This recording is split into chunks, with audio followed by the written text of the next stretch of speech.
नमस्कार मित्रांनो, मी Omkar action reaction चॅनलवर आपल्या सगळ्यांचं सहर्ष स्वागत करतो. मित्रांनो, महाराष्ट्रामध्ये सध्या मराठी युवा उद्योजकांचं पेव फुटलेलं आहे. हे मराठी युवा उद्योजक आपल्या मराठी गरजू होतकरू तरुणांना मोठी मोठी स्वप्न दाखवत आहेत आणि ह्या गरजू होतकरू मराठी तरुणांनी यांच्या आई वडिलांनी जमवलेल्या जमापुंजीवर अक्षरशः दरोडा टाकत आहेत. यांना दरोडेखोर म्हणलं तरी काही वावगं ठरणार नाही.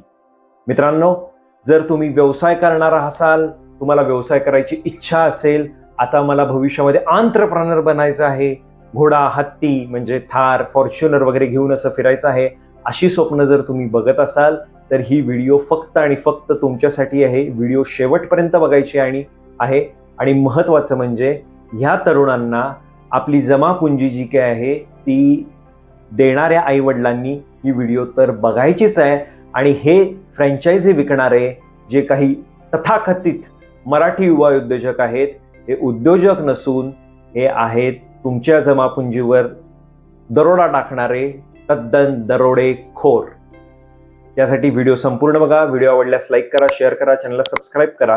महत्वाचं म्हणजे तुमची विवेक बुद्धी जागृत ठेवून कमेंट बॉक्समध्ये तुमचं मत जरूर मांडा. मित्रांनो, ही व्हिडिओ बनवण्याचे आज योग कसा आला?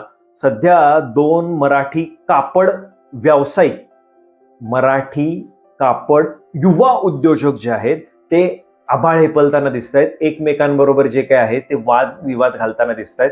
ह्या अशा बरेच आधी कॉन्ट्रोवर्सी घडलेल्या आहेत. काही मुद्दामून ठरवून केलेले आहेत, काही एकमेकांमधली स्पर्धा या ह्यानं केलेल्या आहेत आणि यामधून त्यांना दाखवायचं आहे की आम्ही मराठीसाठी किती कार्य करत आहोत, मराठी लोकांसाठी किती कार्य करत आहोत वगैरे. परंतु मित्रांनो, लक्षात घ्या, हे एक दरोडेखोर आहेत. हे फक्त दरोडेखोर आहेत आणि यांना मराठी बिराठी याच्याशी काहीही देणं घेणं नाहीये. ह्या गोष्टी आधी पण झालेल्या होत्या, आत्ता पण होत आहेत. ही व्हिडिओ यासाठी बनवतोय, समजा एखादा जरी मुलगा यातून वाचला, आपला तरुण गरजू होतकरू यांच्या भानगडीत नादाला लागून या फ्रँचायझीच्या भानगडीत न पडता आपली मस्त साधी नोकरी बिक्री जरी केला तरी बरं वाटेल मला, म्हणून मी ही व्हिडिओ बनवत आहे. मित्रांनो, एक टूम मध्ये आलेली होती किंवा आज सुद्धा आहे की मराठी माणूसाला व्यवसाय जमत नाही, मराठी माणूस व्यवसाय करूच शकत नाही, मराठी माणसाचा असं, मराठी माणूस फक्त नोकरीसाठीच जन्मलेला आहे. तर या लोकांचा मराठी माणूस महाराष्ट्र याबद्दल काहीही अभ्यास नाही, काहीही यांना याबद्दल जाणून घ्यायची इच्छा सुद्धा नाही. मित्रांनो, मराठी माणूस जे असा आहे, जे खरं ते खरं, जे खोटं ते खोटं, बाप दाखव नाही तर श्राद्ध घाल. आणि यासाठी तो आपली विवेक बुद्धी वापरतो. तो विचार करतो की बाबा मला खरंच नोकरी करायची आहे का, खरंच मला व्यवसाय करायचा आहे का, नोकरी केल्यावर काय होईल, व्यवसाय केल्यावर काय होईल, आणि त्यामधला जो काही मध्यम मार्ग असेल तो यामधून स्वीकारतो. मित्रांनो, 100-150 वर्षापूर्वी ही गुजराती, मारवाडी किंवा बाकीचे जे लोक आहेत हे महाराष्ट्रामध्ये आले. ह्याच्या आधी महाराष्ट्र कोण चालवत होतं? महाराष्ट्र इतका समृद्ध कसा बनला बाकीच्या राष्ट्रांपेक्षा? मराठी माणसामुळेच ना. मराठी माणसानंच सगळं जे काय आहे ते उभा केलेलं आहे ना. मुंबई ही मराठी माणसानंच केलेली आहे ना. आणि यामुळं ह्यांची जी काही थाप असते की आम्ही मराठी माणसासाठी करत आहोत, मराठी माणसा जागा हो, व्यवसाय करायला लाग, हे लाग वगैरे, तर हे पूर्णपणे चुकीचं आहे. आता सध्या जे 15 ते 40 वयोगटामध्ये तरुण आहेत, या तरुणांना झटपट श्रीमंत, पटपट श्रीमंत व्हायचं आहे आणि जे काही आहे ते आपल्याला फ्लेक्स करायचं आहे. फ्लेक्स करायचं आहे म्हणजे काय? मी थार घेऊन फिरतो, मी फॉर्च्युनर घेऊन फिरतो, मी असं करतो, मी या हॉटेलात जातो, मी दुबई फिरतो, हे फिरतो, ते दाखवायचं आहे. यासाठी किती कष्ट करावे लागतील, काय करावे लागतील, याचा विचार ते सारासार करताना दिसत नाही. ह्यांना फक्त ते अचीव्ह करायचं आहे. मग हे कोण बघतायत स्वप्न? तर काही बेरोजगार तरुण. ते ढुंगण वर करून घरात पडलेले असतात आणि त्यांची अशी अपेक्षा असते की नाही बाबा, असेल हरितल देईल खाटल्यावरी, मी आईबापाचे पैसे जे आहे, जमापुंजी जी आहे ती या व्यवसायामध्ये घालीन, मस्त असा व्यवसाय करीन, दुसऱ्या वर्षातच मला लगेच फॉर्च्युनर घेता येईल, मस्त घर घेता येईल, मस्त फिरता येईल, ही तो स्वप्न अशी बघत असतो. दुसरे जे असतात ते नोकरी करत असतात, त्यांनी आपला मध्यम मार्ग स्वीकारलेला असतो की नाही बाबा, आपल्याला सध्या व्यवसाय करणं जमत नाहीये, तर आपण एक छोटी नोकरी करू, नोकरीमध्ये अनुभव घेऊ आणि यामध्ये काही 4 पैसे साठवू आणि यामधून आपल्याला व्यवसाय करता येतोय का, व्यवसायामध्ये उतरता येतंय का, ते आपण बघू. मित्रांनो, हे बेरोजगार म्हणा किंवा हे नोकरी करणारे युवक म्हणा, युवती म्हणा, हे विचार करायला लागतात की आपल्याला कोणत्या प्रकारचा व्यवसाय करता येईल, कसा व्यवसाय करता येईल, या व्यवसायामधून आपल्याला कसं साध्य करता येईल, यासाठी ते सर्च करायला लागतात. आणि सोपा मार्ग म्हणजे ते सहज सोशल मीडियावर येतात. म्हणजे इंस्टाग्राम म्हणा किंवा युट्यूब शॉर्ट्सवर म्हणा, हे येतात आणि 90 सेकंदामध्ये त्यांना व्यवसाय समजतो आणि हा व्यवसायच करायचा आहे, ह्या माध्यमातून ते त्या व्यवसायाबद्दल त्या माणसाकडून माहिती घ्यायला लागतात. ही माणसं कोण असतात हो? ही माणसं अशी दाखवतात, म्हणजे हे जे काही आहेत ना, म्हणजे कापड व्यवसायी, डबेवाला, त्यानंतर चहावाला, हॉटेलवाला, हे वाला ते वाला जे आहेत ना, हे वाटतात की अरे हा तर आपल्यातला माणूस आहे, आपल्यासारखीच परिस्थिती आहे किंवा आपल्यापेक्षा कमी परिस्थिती आहे, परंतु ह्यानं शून्यातून उभा केलेली कंपनी आहे ही, त्या शून्यातून निर्माण झालेली कंपनी आहे ही, आणि आपण सुद्धा मग असं काही करू शकतो. आणि अवघ्या 1-2 वर्षामध्ये ह्यानं काय गाठलेलं आहे आणि हे आपल्याकडनं होऊ शकतं. आणि जास्त बघायला गेलं तर काही नाहीये, एक फक्त फ्रँचायझी यांची घेतली की मस्तच, पैसाच पैसा, पैसा ढीग, आपण अशी स्वप्न बघायला लागतो. मग हा तरुण जो आहे, हा युवक जो आहे, भलेही तो बेरोजगार असेल, भलेही तो नोकरी करून त्यानं काहीतरी जमापुंजी केलेला असेल, तो या सोशल मीडिया इन्फ्लुएन्सर पण म्हणू शकत नाही, रील स्टार म्हणा किंवा काय म्हणा, भंपक म्हणा, हे जे आहेत, यांच्या जे काही प्रलोभनं आहेत दाखवलेली, त्यांना बळी पडतो आणि यांची फ्रँचायझी घेतो. आणि यातूनच चालू होते दरोडेखोरी. यातूनच हे दरोडेखोर जे आहेत ते अट्टल बनायला लागतात. एक त्यांचं गिराईक तयार झालेलं असतं आणि यातून ते तुमच्या जमापुंजीवर संपूर्णपणे दरोडा टाकतात आणि तुमची जी आयुष्यातली व्यवसाय करायची इच्छा असते, व्यवसायातून काहीतरी नवीन करायचं असतं, ती संपूर्णपणे मारली जाती. फक्त कारण एकच असतं, फक्त एक कार्ड खेळलं जातं, ते म्हणजे मराठी मराठी मराठी मराठी मराठी युवा उद्योजक, मराठी माणूस पुढे जाऊ दे. आणि ह्या सगळ्या सारवासारवीमध्ये हे सगळं जे काय आहे ते घालवलं जातं. मित्रांनो, तुम्ही तर आता फ्रँचायझी घेतलेली आहे. फ्रँचायझी घेतल्यानंतर आपल्याला असं असतं की बाबा ह्यामध्ये काय करावं, कसं करावं. तर हे आभाळे प्लेस जे काही फ्रँचायझी ओनर असतात, ते कापडवाले असू दे, डबेवाले असू दे, त्यानंतर चहावाले असू देत, हे आपलं जे काही आहे ते अक्कल पाजळतात आणि तुम्हाला काही ना काहीतरी असं करा, तसं करा. इनिशियल स्टेजला खर्च करणं खरंच गरजेचं असतं. व्यवसाय म्हणजे पहिली 6 महिने, वर्षभर, 2 वर्ष काहीच बघणं गरजेचं नसतं. तुम्हाला पहिला इन्व्हेस्ट करायला पाहिजे. हेच फक्त आपल्यावर बिंबवलं जातं. परंतु ज्याला आपण फ्रँचायझी देत आहोत किंवा जो फ्रँचायझी घेणार आहे, तो बेसिक गोष्टींचा सुद्धा विचार करत नाही.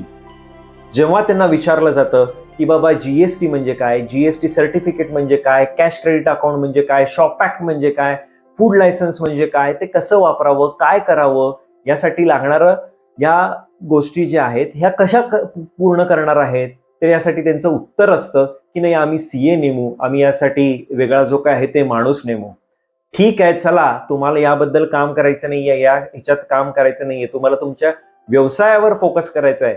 जेव्हा त्यांना असं विचारलं जातं की बाबा व्यवसायामधलं तुम्ही काय करणार आहात, तर यांना व्यवसायामधलं ज्ञान अजिबात नसतं. व्यवसायामधले ऑपरेशन्स कशी चालतात, डे टू डे लाईफ कशी असते, हे काहीही यांना माहिती करून घ्यायचं नसतं, माहिती नसतंच. आणि ह्यासाठी ते फ्रँचायझी ओनरवर जे आहेत ते विसंबून राहतात. मार्केट काय, मार्केट अनालिसिस काय, हा तुम्ही जर फ्रँचायझी विकत घेत असाल, हा तुमचा अभ्यास असायला पाहिजे. परंतु तुम्ही फ्रँचायझी ओनरवर डिपेंड असता, म्हणजे धड तुम्हाला बेसिक नॉलेज नाही, cash, credit, profit, net profit, loss याबद्दल तुम्हाला काही कळत नाही, त्यासाठी तुम्ही सीएवर अवलंबून आहात. आणि दुसऱ्या बाजूला जो काही तुमचा मुख्य व्यवसाय आहे, त्यामधली ऑपरेशन्स म्हणा, ह्या संदर्भात सुद्धा तुम्ही फ्रँचायझी ओनरवर अवलंबून आहात. मग तुम्ही नक्की करताय काय? तुम्ही काहीही करत नाही. मग जेव्हा असे 6 महिने, 1 वर्ष, 2 वर्ष जेव्हा निघून जातात, जेव्हा आपली जमापुंजी जी आहे ती कुठं ना कुठं तरी संपत जाते, तेव्हा या फ्रँचायझी ओनरचा जो आहे तो तुमच्यावरचा दरोडा पूर्ण होतो, त्यांची दरोडेखोरी पूर्ण होते आणि ते तुमचा विषय जो आहे तो इथंच मिटवून नवीन ठिकाणी दरोडा टाकायला जातात. मित्रांनो, हीच पद्धत हे सगळे मराठी मराठी मराठी मराठी युवा उद्योजक म्हणून जे काही वागत आहेत, फ्रँचायझी विकत सुटत चाललेले आहेत, ते हेच करत आहेत. आणि ह्या तरुणांना तुम्ही आदर्श मानता, या तरुणांना तुम्ही उद्योजक समजता. एक मराठी माणूस म्हणून आपल्याला लाज वाटणं गरजेचं आहे. त्यांना तर लाज वाटतच नाही, कारण त्यांनी लाजा विकलेल्या आहेत. त्या लाजा त्या फ्रँचायझीच्या नावानं 5 लाखाला विकली असेल, 10 लाखाला विकली असेल, 25 लाखाला विकलेली आहे असेल. परंतु तुम्ही जेव्हा या फ्रँचायझी ओनरना एक युवा उद्योजक म्हणून समजता, एक मराठी व्यावसायिक, मोठा व्यावसायिक म्हणून समजता, तेव्हा तुम्ही सारासार विचार करायला पाहिजे. मित्रांनो, मराठीमध्ये अनेक व्यावसायिक होऊन गेले, आज सुद्धा अनेक व्यावसायिक आहेत उत्तम, पण ते कधीच अशा सोन्याचे चेना, की आखूड अशी पॅन्ट, घोट्यापर्यंतची थार, किल्ली बिल्ली घेऊन खालच्या लोकांना हिणवून काम करणं वगैरे जे आहे, किंवा मराठीचं कार्ड घेऊन खेळत बसणं, असलं कधीही या लोकांनी केलेलं नाहीये. मित्रांनो, हे आत्ताचे तुमचे जे काही तथाकथित रील स्टार्स आहेत, तथाकथित तुमचे मराठी युवा उद्योजक आहेत, ज्यांना तुम्ही प्रेरणास्थान मानता, याचा तुम्ही मागचा थोडा जरा इतिहास काढून जर बघितला तर तुम्हाला कळेल की हे सगळे जे आहेत हे 2 नंबर धंद्यातून आलेले आहेत. त्यांच्या आई वडिलांचे धंदे तेच होते, त्यांच्या नातेवाईकांचे धंदे तेच होते, ह्यामधून ते आलेले आहेत, काळ्याचं पांढरं करण्यासाठी आलेले आहेत. यासाठी अभ्यास करणं खरंच गरजेचं असतं. आपण जेव्हा एखाद्याची फ्रँचायझी घेतो ना, तेव्हा त्याची इत्थंभूत माहिती तुमच्याकडे असणं खरंच गरजेचं असतं. ते तुमच्याकडे सुद्धा नसते. आणि तुम्ही कसले लाचारो. मी मराठी माणूस समृद्ध म्हणतो. मराठी प्रांत हा महाराष्ट्र जो प्रांत आहे हा समृद्ध प्रांत आहे. तुमची विवेक बुद्धी गेली कुठे तरुणांनो? या असल्या चेनांना. अरे ही खोटी चेन 500 रुपयाला मिळती बाहेर, ह्यांना तुम्ही बळी पडता. हे असले व्यावसायिक एकमेकांच्या विरोधात हाडतोड करून बोलणारे, फालतू रील बनवणारे हे व्यावसायिक, यांच्या कापडांचा दर्जा तुम्ही कधी बघितलाय? यांच्या चहाचा दर्जा तुम्ही कधी बघितलाय? हे नक्की 100-200 रुपयाची थाळी तुम्हाला 500 रुपये म्हणून विकतायत, याचा कधी तुम्ही विचार केलाय? यांना त्या व्यवसायामधलं किती नॉलेज आहे? रील बनवणं खूप सोपं असतं, रील बनवणं खूप सोपं असतं, परंतु प्रत्यक्षामध्ये यांनी फ्रँचायझी किती दिल्या, काय दिल्या, त्यामध्ये जाऊन आपण बघून आला आहात का? आपण काहीही बघत नाहीये. फक्त एकच कार्ड खेळलं जातं, मराठी मराठी मराठी. आणि या मराठी तरुणांना आम्हाला वर आणायचंय, असं करायचंय, तसं करायचंय. आणि तुमच्या जमापुंजीवर दरोडा हे लोक टाकत आहेत. तरुणांनो, मराठी तरुणांनो, या असल्या भामट्या युवा उद्योजकांपासून लांब राहा. ते कापडवाले असतील, ते सगळे सोनं बिनं घालणारे, चेन बिन घालणारे आहेत, लांब राहा. तुम्हाला घ्यायचे असेल कापडाची फ्रँचायझी, तुम्हाला कपड्याची फ्रँचायझी, जे चांगले मोठे मोठे वेल नोन ब्रँड आहेत, बिर्ला ग्रुपचे वगैरे जे आहेत, हे तुम्हाला देतात कपडे होलसेलमध्ये, त्यामध्ये तुम्ही जाऊन घेऊ शकता. त्यानंतर चहावाला तर सगळ्यात मोठा स्कॅम आहे. तुम्हाला जर स्वतःचा चहा बनवता येत नसेल तर तुम्ही दुसऱ्याची फ्रँचायझी घेऊन काय विकणार? घंटा विकणार तुम्ही. त्यानंतर हॉटेलवाल्यांबद्दल तर तुम्ही विचारूच नका. हे सगळे तुम्हाला कुठल्या ना कुठल्या तर पक्षाचे जिल्हा प्रमुख, उपशहर प्रमुख किंवा हे कुठले तरी दिसतील. हे सगळे A to Z 2 नंबर धंद्यातले होते, आजही आहेत. कुठला तर ग्रुप, काय फ्रेंड्स ग्रुप, असा ग्रुप, वाघ ग्रुप, सिंह ग्रुप वगैरे यामधले सगळे दिसतील. हे सर्व आहेत, हे 2 नंबर धंद्यातले आहेत. यांच्यापासून लांब राहा. तुमच्या आई वडिलांची जमापुंजी जी काही, ते काही तर कुठून तर रिटायर झाले असतील, थोडेफार PF BF चे पैसे आले असतील, त्यांचा त्यांच्यावर डोळा आहे.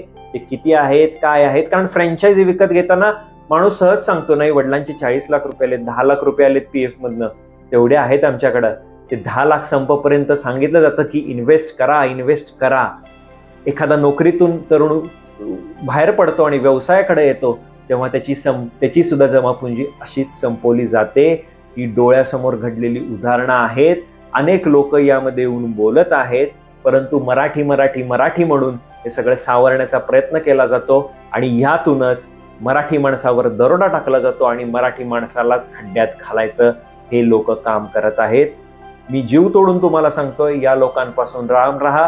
तुम्ही मला भलेही खेकडा म्हणा की मराठी माणूस आहे, खेकड्यासारखं पाय खेचत असेल, मला काहीही वाईट वाटणार नाही. परंतु तरुणांनो, आई वडिलांनो, काका काकूंनो, मामा मामींनो, या दरोडेखोरांपासून लांब राहा. आणि या दरोडेखोरांचं नाव आहे मराठी युवा उद्योजक. मित्रांनो, व्हिडिओ आवडल्यास लाईक करा, शेअर करा, चॅनलला सबस्क्राईब करा. तोपर्यंत धन्यवाद.